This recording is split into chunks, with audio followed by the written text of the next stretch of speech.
함께 말씀 앞으로 나아가겠습니다. 오늘 나눌 성경 말씀은 역대하 3장 1절부터 17절입니다.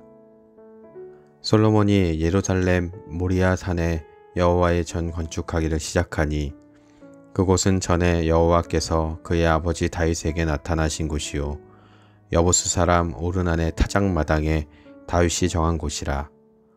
솔로몬이 왕위에 오른 지 넷째 둘째 달 둘째 날 건축을 시작하였더라.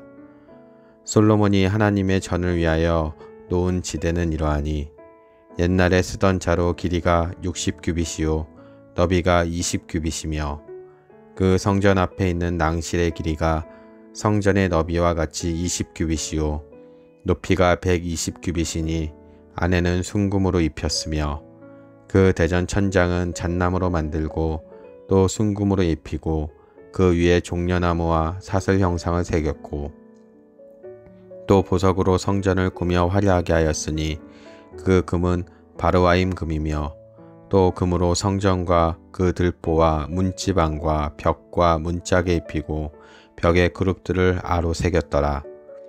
또 지성소를 지었으니 성전 넓이대로 길이가 20규빗이요 너비도 20규빗이라 순금 600달란트로 입혔으니 못 무게가 금 50세겔이요 다락들도 금으로 입혔더라.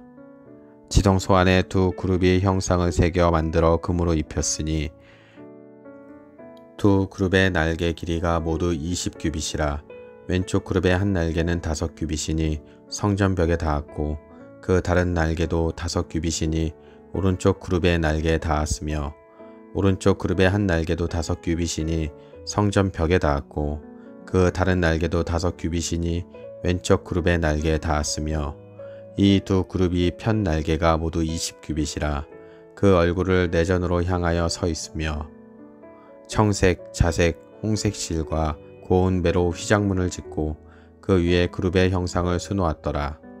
성전 앞에 기둥 둘을 만들었으니 높이가 35규빗이요 각 기둥 꼭대기의 머리가 5규빗이라.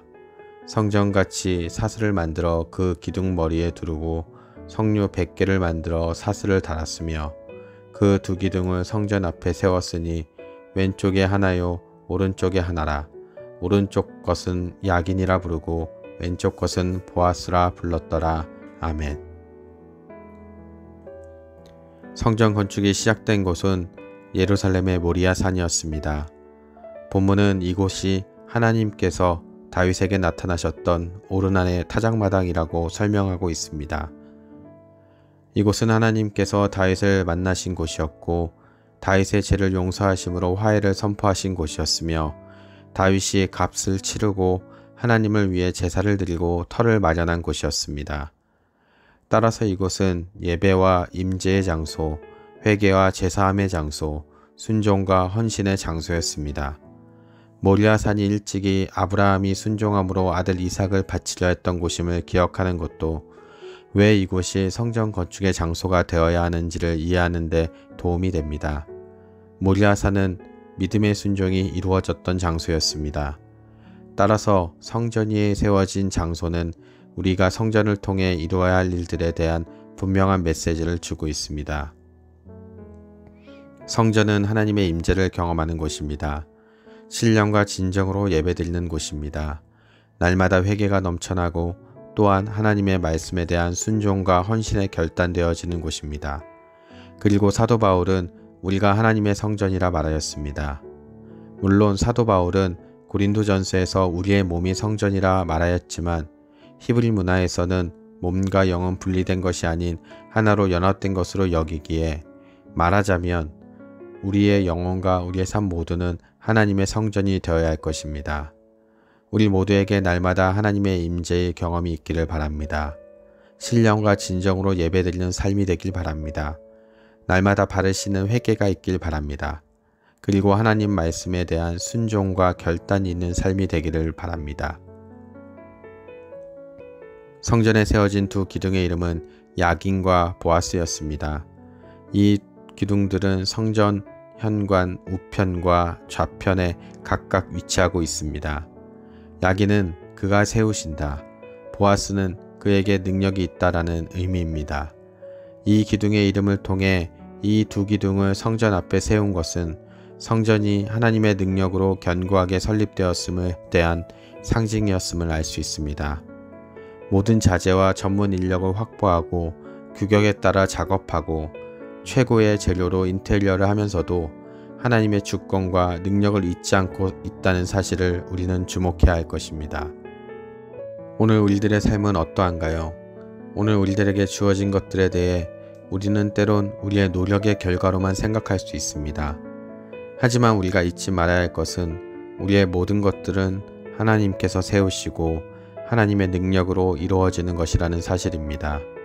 그리고 우리가 이것을 인정하게 될 때 우리는 은혜 안에서 사는 삶을 경험하게 될 것입니다. 하나님께서 베푸신 그 은혜를 기억하며 감사하는 삶을 살아야 할 것입니다. 오늘 우리는 본문의 솔로몬의 성전 건축의 초점이 철저히 하나님을 향함을 알 수 있습니다. 오늘 우리는 주님을 삶 가운데 경히 여기지 아니하고 솔로몬처럼 겸손함으로 주님의 은혜를 찬양하며 하나님께 영광을 돌리는 삶을 살아야 할 것입니다. 이 시간 우리 함께 기도하겠습니다. 주님, 오늘 솔로몬을 통하여 우리를 깨우쳐 주심을 감사합니다. 솔로몬은 그 어떤 가운데서도 주님의 영광을 위하여 살아갔음을 보았습니다. 주님을 경외함을 보았습니다. 우리들 역시 나의 나된 것은 다 하나님의 은혜라 고백하는 우리들 되게 하여 주시옵소서. 날마다 주님을 향한 경외의 마음과 겸손함으로 하나님을 위하여 살아가는 우리들 되게 하여 주시옵소서. 우리 가운데 베풀으신 그 은혜를 기억하며 온전히 그 은혜에 감사하며 그 은혜에 반응하는 삶 되게 하여 주시옵소서. 우리를 통하여 영광 받으실 주님을 사모합니다. 우리를 통하여 이루실 주님의 나라를 소망합니다. 주여, 주님 홀로 영광 받아 주시옵소서. 이 모든 말씀 우리 주 예수 그리스도의 귀한 이름 받들어 간절히 기도드렸습니다. 아멘.